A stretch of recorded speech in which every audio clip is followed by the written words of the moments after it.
우리가 서로 다시 한번 축복합니다. 하나님이 함께 하시기에 우리에게 좋은 일이 더해질 것입니다. 믿음으로 하면 기적이 일어납니다.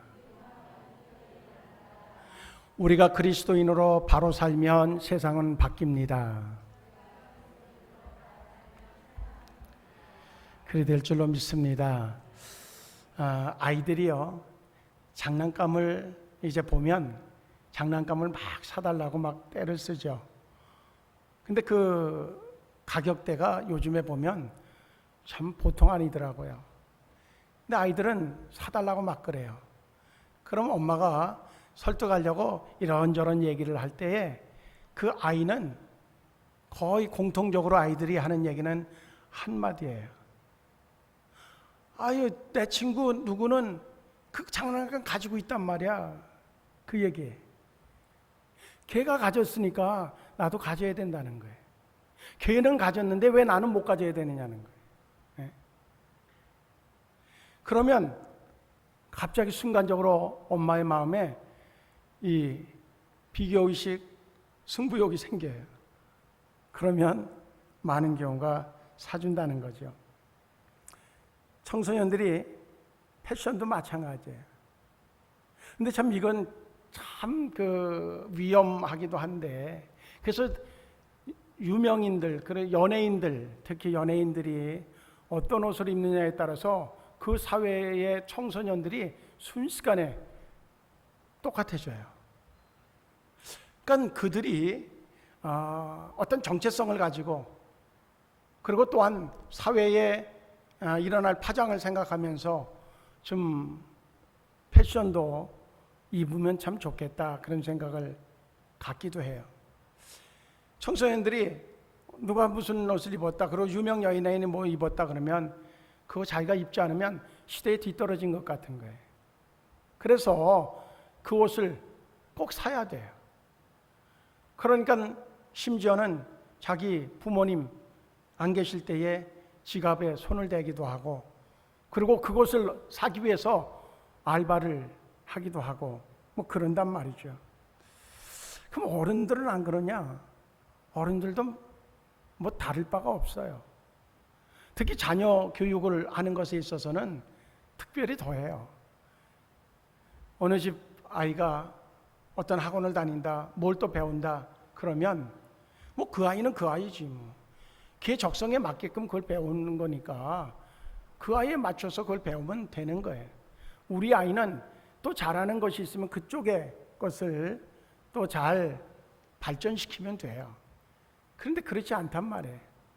그 학원을 또한 그 종목을 배우도록 해야지만이 그래도 뒤떨어지지 않는 것 같은 그런 마음 때문에 행하는 일들이 참 많아요.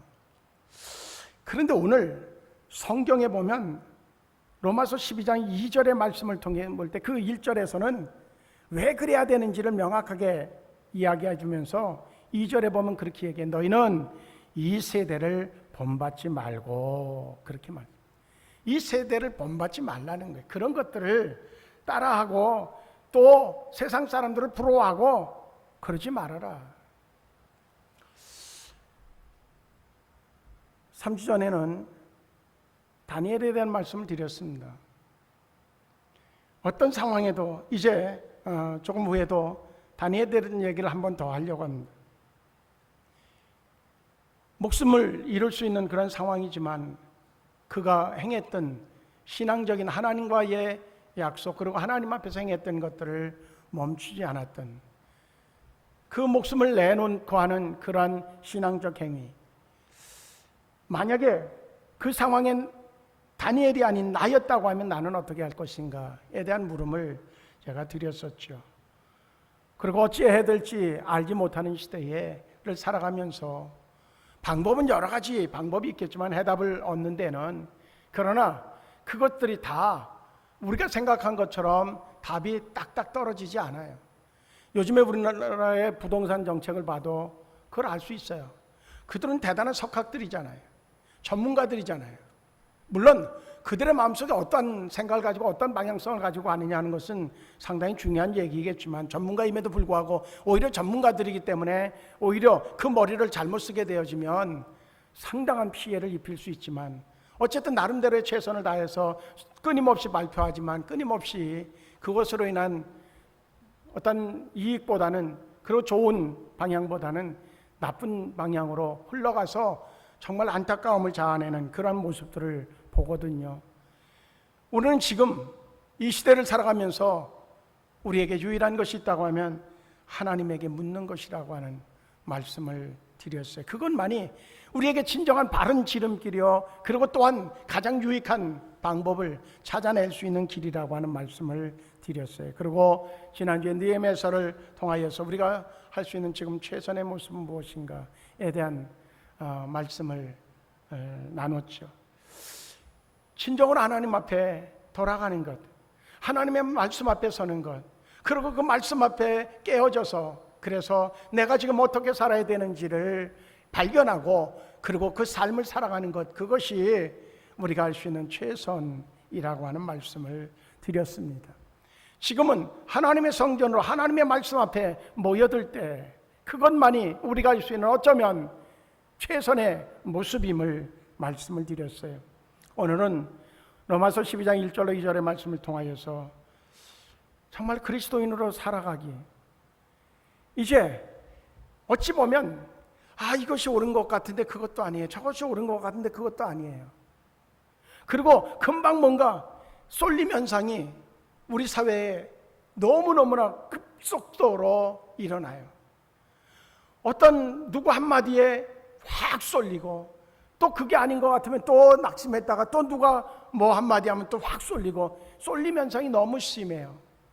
배도요, 물 위에 떠 있는 거, 그리고 목적지까지 정착해서 잘 도착하려고 하면 배에는 뭐가 꼭 필요한가 하면 무게 중심이 필요합니다. 이것이 흔들리면 바람 부는 것에 의해서 전복되어질 수 있어요. 그러니까 전복되어지지 않으려고 하면 그 배의 무게중심이 바로 잡혀 있으면 세월호와 같은 그러한 현상이 일어나지 않을 수 있다는 거죠. 바로 그 무게중심, 어쩌면 겉으로 드러나는 부분이 더 화려하고 겉으로 드러나는 게 더 견고하면, 그러면 아주 규모가 있고 그리고 아주 견고한 배라고 이야기에 들을 수 있어요. 그러나 그건 아무것도 아니에요. 무게중심이 되어지는 그것이 바로 되어지지 않으면, 그러면 그 배들이 그저 물속으로 침몰되어지면 더 안타까움이 클 수 있어요. 우리 사회가 지금 경제적으로 뭐 10대 국에 들어간다, 뭐 뒤로 가도 12대 대국에 들어간다, 뭐 여러 얘기들을 많이 하고 있죠. 그리고 정말로 모든 것들이 최고의, 아주 눈을 휘둥그렇게 만드는 최고의 모습들이 퍼포먼스로 벌어지고 있는 사회에 우리는 살아가고 있어요. 한국에 산다고 하는 것 행복한 일이죠. 그런데 가장 중요한 것은 그 사회를 지탱할 수 있는 중심이 사라진다고 하면, 한번 휘청하고 무너지면 소생할 길이 없는 상황이, 6.25 이전으로 돌아갈 수 있는 상황이 우리나라의 위험성으로 내포되어져 있다고 하는 것 누구나 다 인식하고 있단 말이죠. 그렇다고 하면 그 중심에 서는 이가 누구냐? 그 일제시대 때에 독립선언할 때도, 그리고 또한 모든 그 6.25 이후에 어떤 사회의 변화의 중심에 바로 믿음의 사람들이 있었어요. 예수 그리스도를 바로 믿었던, 예수님을 닮아가려고 하는, 예수님처럼 살려고 하는 몸부림쳤던 수많은 사람들, 그들로 인하여서 지금의 우리 사회는 일이 되어졌단 말이죠. 그랬는데 그게 지금 흔들리고 있어요. 그 기초가 흔들리고 있어요. 그래서 요즘에는 자기가 주장하는 것이 다 정의인 거예요. 자기가 주장하는 것이, 그것이 최선이 되어지는, 최고가 되어지는 그러한 안타까운 현실을 보고 있어요. 지금 우리는 다시 배의 무게중심의 자리로 내려가야 되는 그러한 중차된 의무가, 하나님의 명령이 주어져 있다, 그런 생각을 우리 성도들이 바로 가질 때에 이 사회는 다시 안정되어진, 요동치고 있는 이 배가 다시, 한국이라고 하는 그 배가 다시 안정적으로 항해할 수 있도록 중심이 잡혀지는 그러한 모습이 일어나게 되어질 줄로 분명히 믿습니다.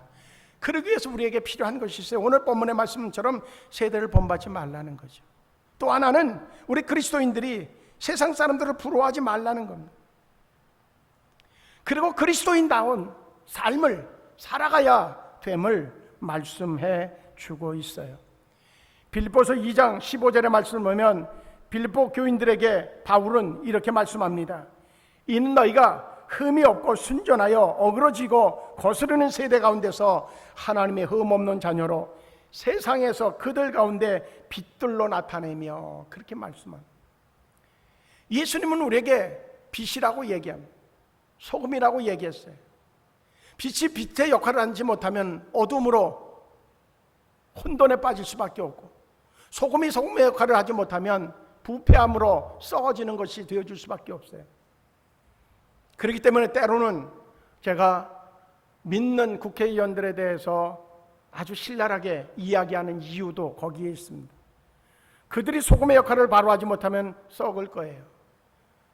국회가 썩으면, 정부가 썩으면, 그러면 그 나라는 혼돈 속에 아주 부패한 썩은 냄새로 진동하는 그러한 나라가 되어지고, 결국은 수많은 영혼들이, 수많은 사람들이 죽어가는 그러한 시대를 경험할 수밖에 없을 거예요.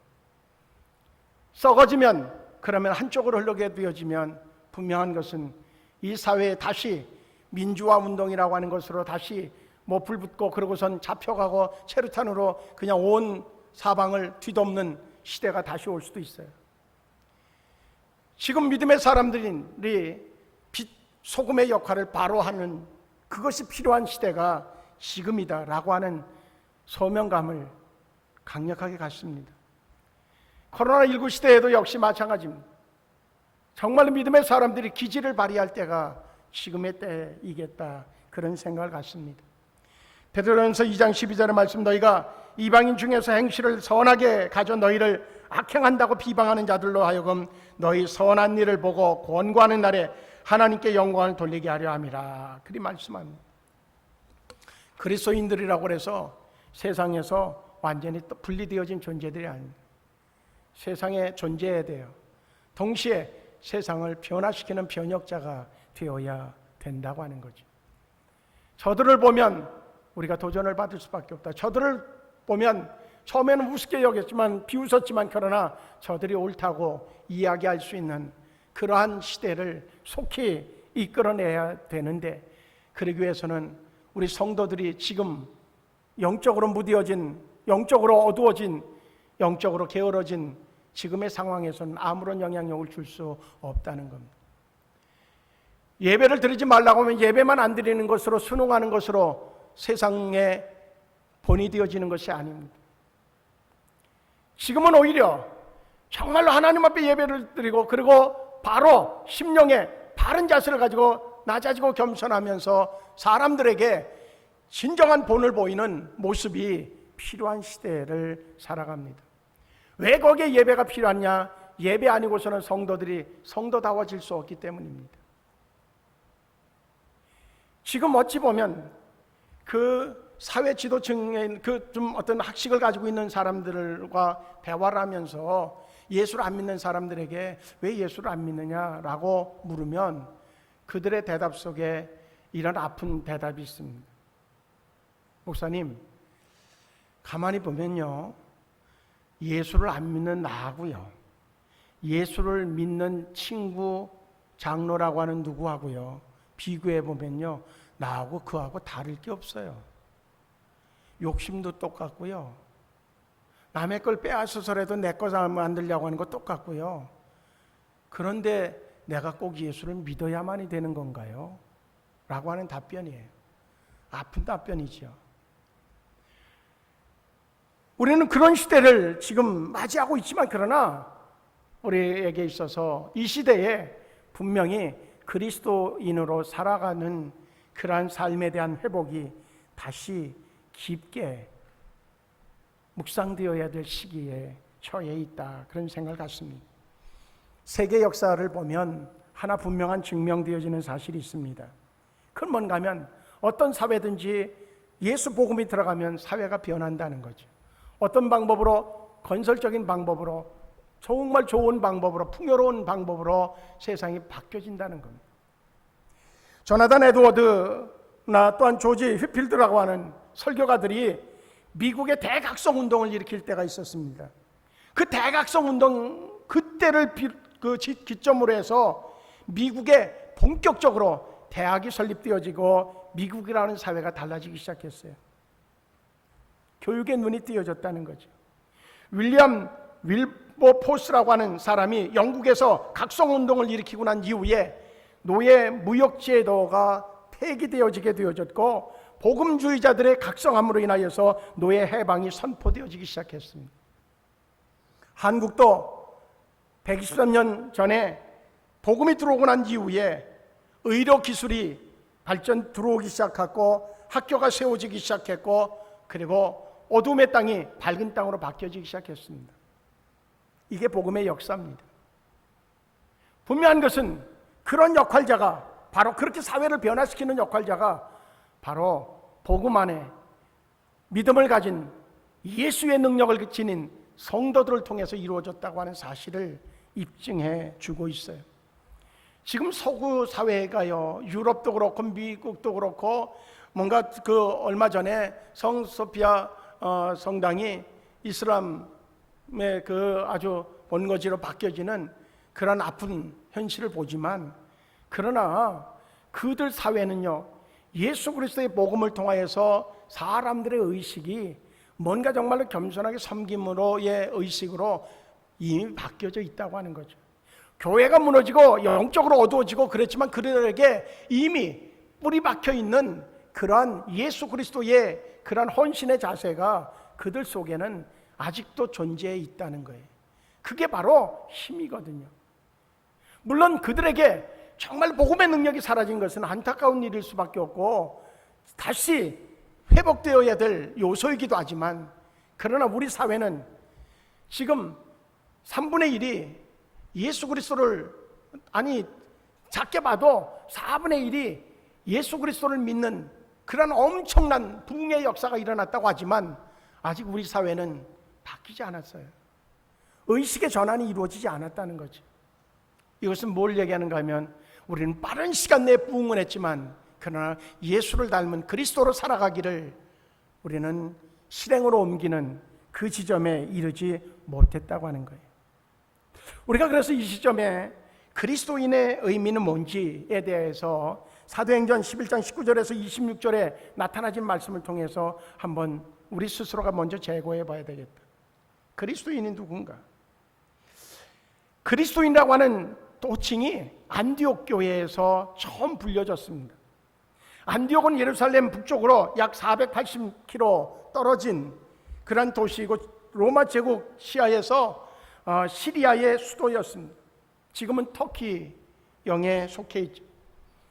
안디옥은 지중해에서 24km 떨어진 오론테크라고 하는 강가에 위치한 도시였고, 그래서 아주 상업적으로 발전한 그러한 도시였습니다. 인구가 그 당시 50만이었으니까 로마 제국에서 세 번째 가는 그러한 큰 도시였어요.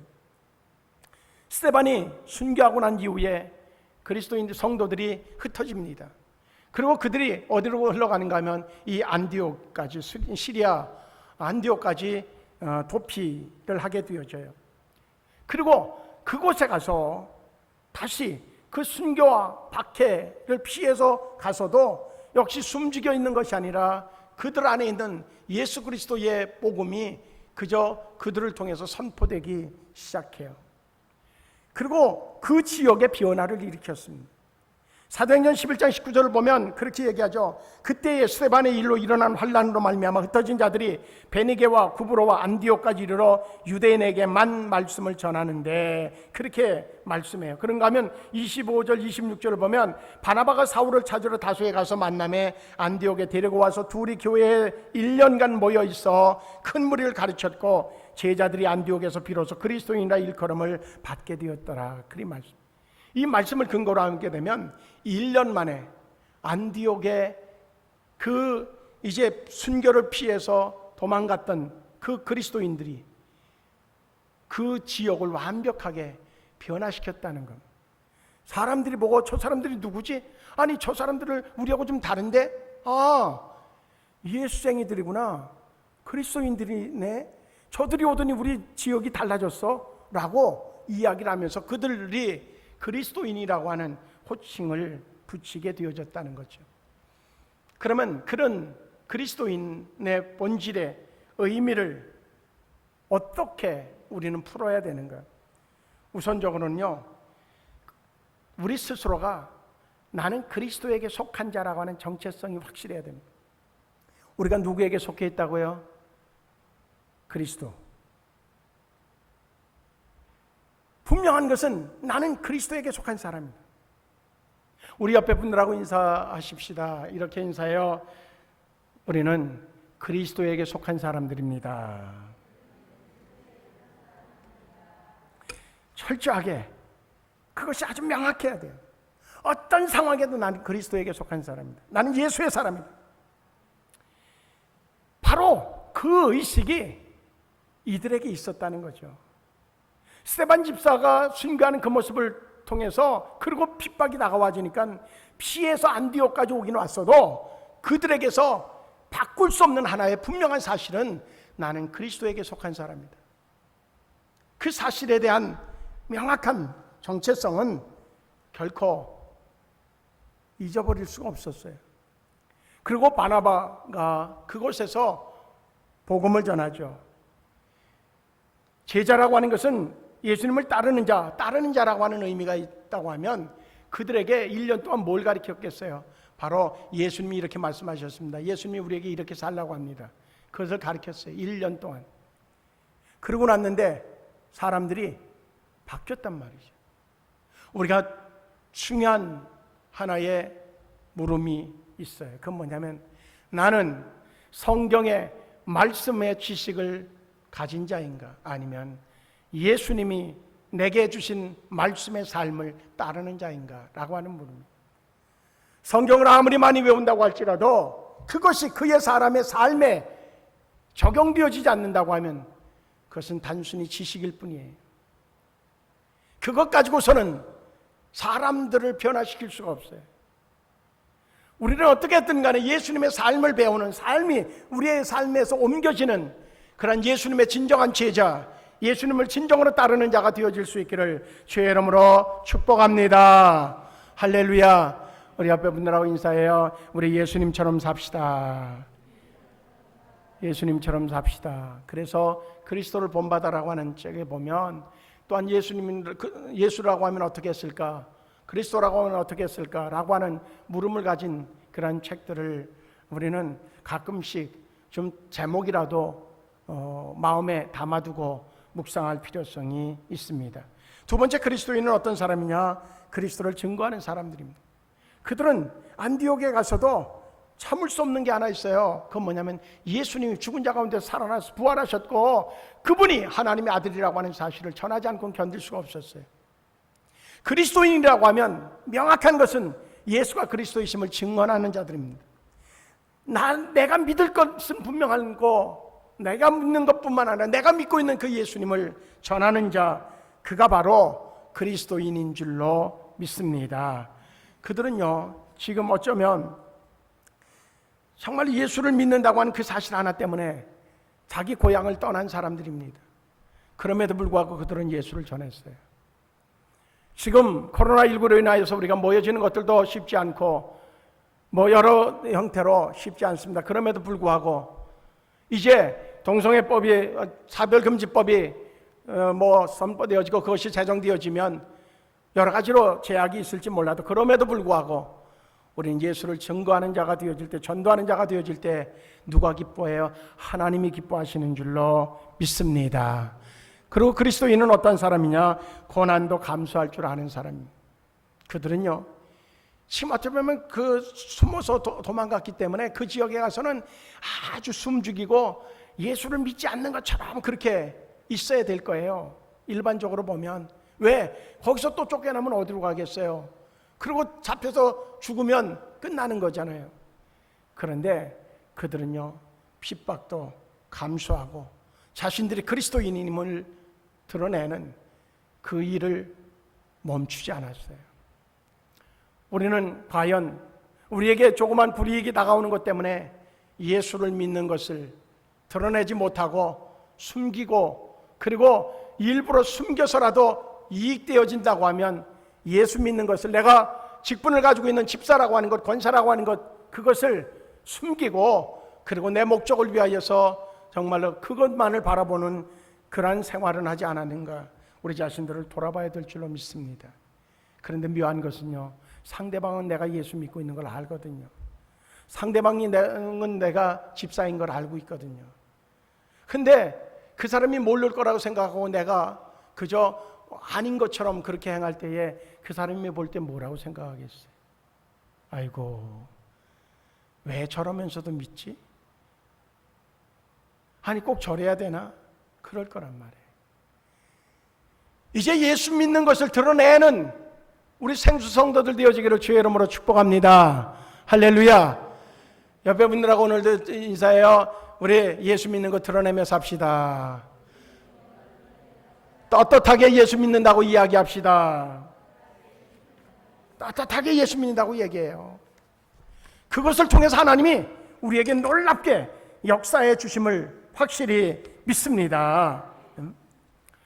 이 세상은요, 다니엘이 거한 바벨론과 같은 그런 어둠으로 가득 채워진 세상이 되어져 있어요.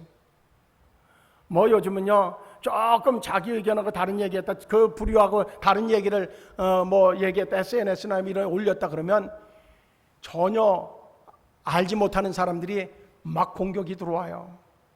그래갖고 그것이 심하면 자살하고 그러잖아요. 그런 시대가 됐어요. 이 시대가 지금 바벨론하고 다를 바가 없는 거예요. 이방으로 신으로 가득 채워졌고 어둠으로 가득 채웠고 타락하고, 그리고선 또 뭐 동성애로 그냥 가득했던 바벨론과 지금 우리 사회가 다를 바가 없단 말이죠. 그런데도요, 다니엘은 그 세상에서 그리스도인으로 살았어요. 때로는 목숨을 내놓는 일이지만 그러나 그는 살았어요. 다니엘의 이야기는요, 결코 영웅담이 아니에요. 대단한 모험가의 이야기가 아니에요. 불경건으로 가득 채워져 있는 그 한복판에서 그리스도인으로 살아간, 어찌면 정말로 그리스도인의 삶을 보여줬던 사람의 신앙인의 이야기예요. 우리에게 지금 그것이 필요한 시대예요. 다니엘이요, 이제 새 친구들과 함께 그 바벨론으로 잡혀갔을 때에 그의 이름이 다니엘이거든요. 다니엘의 이름의 의미는 하나님은 내 심판관이시다, 그런 의미예요. 하나님은 내 심판관이시다. 그런데 그 바벨론으로 갔더니 그 다니엘의 이름을 뭐로 바꿨냐면 벨드사살이라고 하는 이름으로 바꿨어요. 벨드사살이라고 하는 이름의 의미는 그저 그 바꿔놓으면 사탄의 왕, 그런 의미예요. 지금 그리스도인을 사탄의 왕으로 이름을 바꿔놓은 거예요. 그럼에도 불구하고 그는 그리스도인으로 살았어요. 하나님은 내 심판관이다, 그러한 이름의 의미를 드러내는 삶을 주저앉고 행했던 그가 바로 다니엘이었었다고 하는 겁니다. 그러면 다니엘이 어떻게 그렇게 할 수 있었을까? 그에게는요, 분명한 소망이 있었어요. 그 소망이 뭐예요? 하나님은 내 편이시고 하나님이 예비하신 곳이 있고, 그리고 하나님의 뜻대로 하나님이 나에게 맡겨주신 사명이 있다고 하는 명확한, 반드시 하나님은 나를 지켜줄 뿐만 아니라 하나님은 반드시 나의 영혼을 책임져 주신다고 하는 그리고 하나님 나라에 대한 소망을 가지고 있었던 사람이었었다는 거죠. 그렇기 때문에 상황에 매이지 않고 사람에 의지하지 않고 그는 오직 하나님만 바라봤던 사람, 영적인 근시안을 가지고 살지 않고 정말로 똑바로 하나님 나라를 바라보는 삶을 살았던 사람, 그가 바로 다니엘이었었다고 하는 거예요. 이제 우리는 영적 건방증에서 깨어나야 됩니다. 하나님이 지금까지 이 민족을 너무너무나 사랑하셔서 이 어둠의 땅을 이렇게 밝혀주셨는데 그 은혜를 잃어버리는 영적 건망증에서 이제 정말 하나님의 양약이라고 할 수 있는 하나님의 말씀, 하나님의 그 성령의 강력한 능력으로 영적 건망증으로부터 해방되어져야 돼요. 그리고 하나님이 지금까지 인도하신 그 은혜가 다시 새록새록 생각나서 그래서 감사로 바뀌어지는 은혜가 있어져야 될 줄로 믿습니다. 우리는 그래서 올 한 해 동안 매일 감사에 그 동참하는 분들, 그래서 매일매일 감사에 우리가 젖어들고 그렇게 해서라도 영적 건망증에서부터 자유로워지기 위한 그런 노력을 하고 있고요. 분명히 그것에 대한 열매를 반드시 거두게 되어질 줄로 믿습니다. 다니엘은 그렇게 소망을 가졌을 뿐만 아니라 겸손했어요. 그는 얼마든지 자기 자신의 위치를 가지고선 뽐낼 수 있어요. 그러나 그는 언제나 낮은 자리였어요. 남을 섬기는 자리였어요. 그뿐만 아니라 그는 지혜가 있었어요. 어떤 지혜냐? 집중할 것과 포기할 것, 목숨을 걸고라도 지켜야 될 것과 지키지 말아야 될 것, 따르지 말아야 될 것, 그것에 대한 지혜가 있었던 사람이에요. 지금 우리에게 요청되어지는 요소들입니다. 진정한 하늘나라에 대한 소망을 품는 우리 생수성도들 되어지기를 주의 이름으로 축복합니다. 그러면서도 가장 낮은 자리에서 섬기는 자가 되어질 수 있기를 축복합니다. 동시에 할 것과 하지 말아야 될 것, 집중해야 될 것과 포기해야 될 것에 대한 지혜가 있는 성도 되어질 수 있기를 주의 이름으로 축복합니다. 그럴 때에 비로소 우리는 다니엘처럼 그리스도인으로 살아가기를 성공할 수 있다 하는 겁니다. 그래서 마지막으로 정리할 때에 에베소 4장 21절로 24절을 보면 이렇게 말씀합니다. 진리가 예수 안에 있는 것 같이 너희가 참으로 그에게서 듣고 또한 그 안에서 가르침을 받았을진데 너희는 유혹의 욕심을 따라 썩어져가는 구습을 따르는 옛사람을 벗어버리고 오직 너희의 심령이 새롭게 되어 하나님을 따라 의와 진리의 거룩함으로 지으심을 받은 새 사람을 입으라. 그리 말씀합니다. 바울의 의도는 이미 우리는 예수 그리스도를 영접함으로 인해서 새 사람이 됐다는 거죠. 그런데 우리의 삶에 있어서는 구습을 쫓는 모습이 여전히 존재할 수 있다. 그러니 우리는 매일매일 새로워지는 것을 통하여서 정말로 새 사람으로서의 정착되어진 모습을 이룰 때까지 끊임없이 변화를 추구하는 자가 되어야 됨을 이야기해 주고 있어요. 오늘도 새로워지는 성도가 되어지길 바랍니다. 오늘도 새 사람이 되어질 수 있기를 주의 이름으로 축복합니다. 사람들이 볼 때에 새로워졌네 그런 반응이 올 때까지 무엇보다 하나님이 주시는 말씀 안에서 끊임없이 새로워지기를 중단하지 않는 우리 생수가족들 되어지기를 주의 이름으로 축복합니다. 그럴 때 우리는 차츰차츰 어디로 배의 무게중심을 지키는 그 자리로 내려가져서 그래서 견고하게 배가 서고 그리고 목적지를 향해서 정말로 항해할 수 있는 그러한 이 나라의 민족을 만들어갈 수 있는 그러한 진정한 터전의 성도가 되어질 줄로 믿습니다. 하나님은 오늘도 살아계시고 역사하고 계십니다. 우리에게 새로워질 것을 요청해 주고 있어요. 아무쪼록 우리 사회를 위하여 기도 많이 해야 됩니다. 무엇보다 눈앞에 다가와 있는 차별금지법 그것만큼은 정말로 막아야 됩니다. 어떠한 회유를 다하고 어떠한 변론을 가지고 다 이야기해도 그것은 절대로 통과돼서는 안 될 법입니다. 그것으로 사람들의 젊은이들에게 옷이 입혀지면 이 사회는 걷잡을 수 없는 성적 문란 속으로 빠지게 되어질 것이고 분명히 대혼란을 겪을 수밖에 없을 겁니다.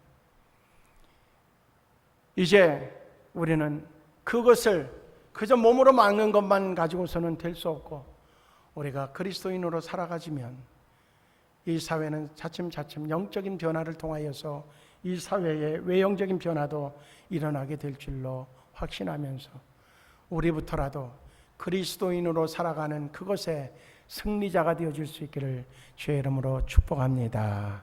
우리 옆에 분들하고 이렇게 인사합니다. 우리는 그리스도인입니다. 예수님에게 속한 자들입니다. 예수님을 따르는 자들입니다. 승리할 수 있기를 축복합니다. 기도하시겠습니다. 우리 하나님, 아무리